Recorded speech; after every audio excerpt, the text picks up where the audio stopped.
Eu sou humano e, portanto, nada do que é humano me é estranho. Assim falava o poeta e dramaturgo romano Terêncio, e assim falo eu, Flávio Ricardo Vassoler, escritor, professor, youtuber e nômade, fiel como os pássaros migratórios. E hoje, em mais um vídeo de leitura literário-filosófica aqui do meu canal do YouTube, Flávio Ricardo Vassoler, eu trago para vocês fragmentos do formidável ensaio Resposta à Questão. O que é iluminismo? Do grande filósofo alemão Immanuel Kant. Vamos lá então, passo a palavra ao Immanuel Kant para que ele nos fale sobre resposta à questão. O que é o iluminismo? O iluminismo é a saída do homem da sua menoridade de que ele próprio é culpado. A menoridade é a incapacidade de se servir do entendimento sem a orientação de outrem. Tal menoridade é por culpa própria se a sua causa não reside na falta de entendimento, mas na falta de decisão e de coragem em se servir de si mesmo sem a orientação de outrem. Sapere aude, tenha coragem de te servires do teu próprio entendimento. Eis a palavra de ordem do iluminismo. A preguiça e a covardia são as causas para que os homens, em tão grande parte, após a natureza os ter há muito libertado do controle alheio, para que eles continuem, no entanto, de boa vontade, menores durante toda a vida. E também porque a outros se torna fácil assumirem-se como seus tutores. É tão cômodo ser menor. Se eu tiver um livro que tem entendimento por mim, um diretor espiritual que tem em minha vez consciência moral, um médico que por mim decide a dieta, então eu não preciso me esforçar. Não me é forçoso pensar quando posso simplesmente pagar. Outros empreenderão por mim essa tarefa aborrecida. Porque a imensa maioria dos homens e das mulheres considera a passagem à maioridade difícil e também muito perigosa, é que os tutores de boa vontade tomaram ao seu cargo a superintendência deles. Depois de, primeiro, terem embrutecido seus animais domésticos e evitado cuidadosamente que essas criaturas pacíficas ousassem dar um passo para fora da carroça em que as encerraram, mostram-lhes em seguida o perigo que as ameaça se tentarem andar sozinhas. Ora, esse perigo não é assim tão grande, pois aprenderiam por fim muito bem a andarem por si sós. Só que um tal exemplo intimida e, em geral, gera pavor perante todas as tentativas ulteriores. É, pois, difícil a cada homem desprender-se da menoridade que para ele se tornou quase uma natureza. Até lhe ganhou amor e é por agora realmente incapaz de se servir do seu próprio entendimento, porque nunca se lhe permitiu fazer uma tal tentativa. Preceitos e fórmulas, instrumentos mecânicos do uso racional, ou antes, o mau uso dos seus dons naturais, são os grilhões de uma menoridade perpétua. Mesmo quem dele se soltasse, só daria um salto inseguro sobre o mais pequeno fosso, porque não está habituado a esse movimento livre. São, pois, muito poucos apenas os que conseguiram, mediante a transformação do seu espírito, arrancar-se à menoridade e iniciar, então, uma passagem, uma caminhada segura. Mas é perfeitamente possível que um público a si mesmo se esclareça.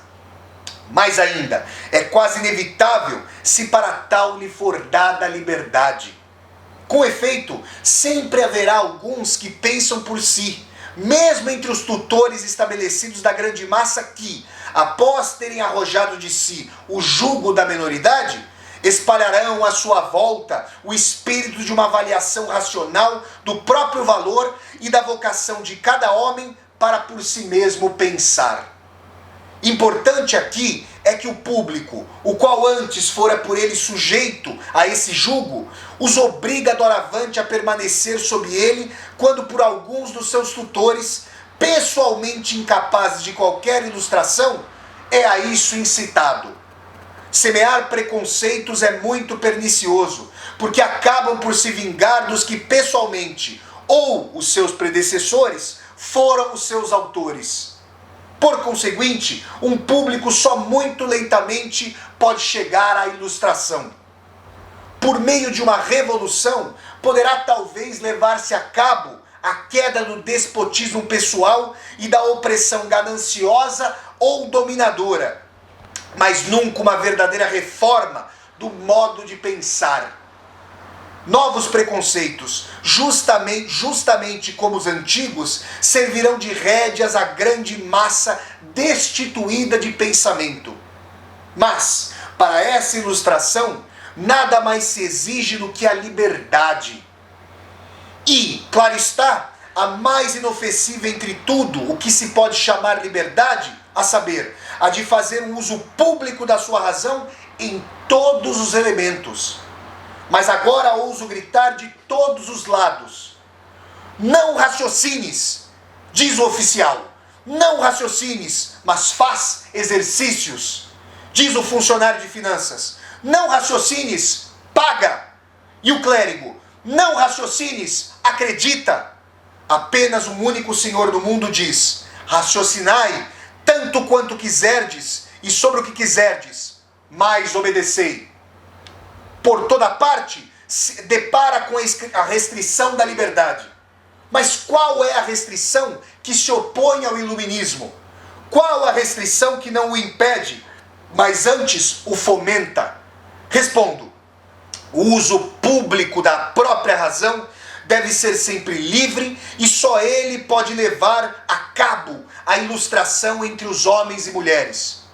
O uso privado da razão pode, porém, muitas vezes coadunar-se fortemente, sem que, no entanto, se impeça por isso, notavelmente, o progresso da ilustração. Mas por uso público da própria razão, entendo aquele que qualquer um, como erudito, dela faz perante o grande público do mundo letrado.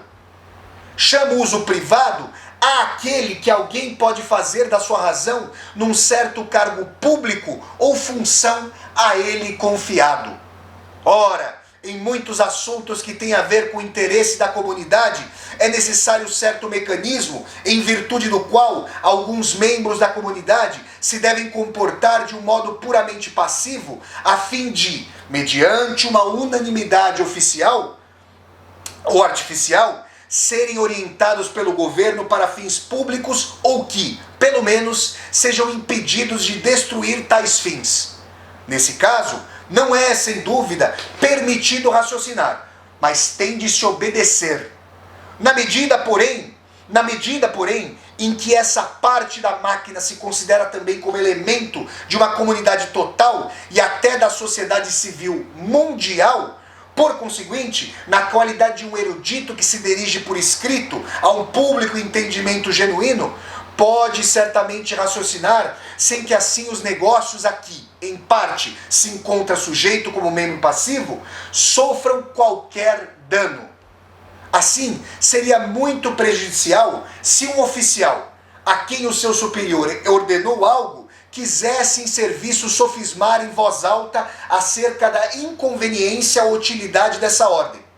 Tem de obedecer, mas não se lhe pode impedir de um modo justo, como perito, fazer observações sobre os erros do serviço militar e expô-las ao seu público para que ele as julgue. O cidadão não pode recusar-se a pagar os impostos que lhe são exigidos. E uma censura impertinente de tais obrigações, se por ele devem ser cumpridas, pode mesmo punir-se como um escândalo que poderia causar uma insubordinação geral. Mas, apesar disso, não age contra o dever de um cidadão se, como erudito, ele expõe as suas ideias contra a inconveniência ou também a injustiça de tais prescrições. Do mesmo modo, um clérigo está obrigado a ensinar os discípulos de catecismo e a sua comunidade em conformidade com o símbolo da igreja, a cujo serviço se encontra, pois ele foi admitido com essa condição. Mas, como erudito, tem plena liberdade e até a missão de participar ao público todos os seus pensamentos cuidadosamente examinados e bem intencionados sobre o que de errôneo há naquele símbolo e as propostas para uma melhor regulamentação das matérias que respeitam a religião e a igreja. Nada aqui existe que possa constituir um peso na consciência. Com efeito, o que ele ensina em consequência da sua função como ministro da igreja, expõe-no como algo em relação ao qual não tem o livre poder de ensinar segundo a sua opinião própria, mas está obrigado a expor segundo a prescrição e em nome de outrem. Dirá, a nossa igreja ensina isto ou aquilo. São esses os argumentos comprobatórios de que ela se serve. Em seguida, ele tira toda a utilidade pública para a sua comunidade de preceitos que ele próprio não subscreveria com plena convicção, mas a cuja exposição se pode, no entanto, comprometer, porque não é de todo impossível que aí resida alguma verdade oculta. Em todo caso, porém, não deve aí encontrar-se coisa alguma que se oponha à religião interior, pois se acreditasse encontrar aí semelhante contradição, então não poderia desempenhar em consciência o seu ministério. Teria de renunciar.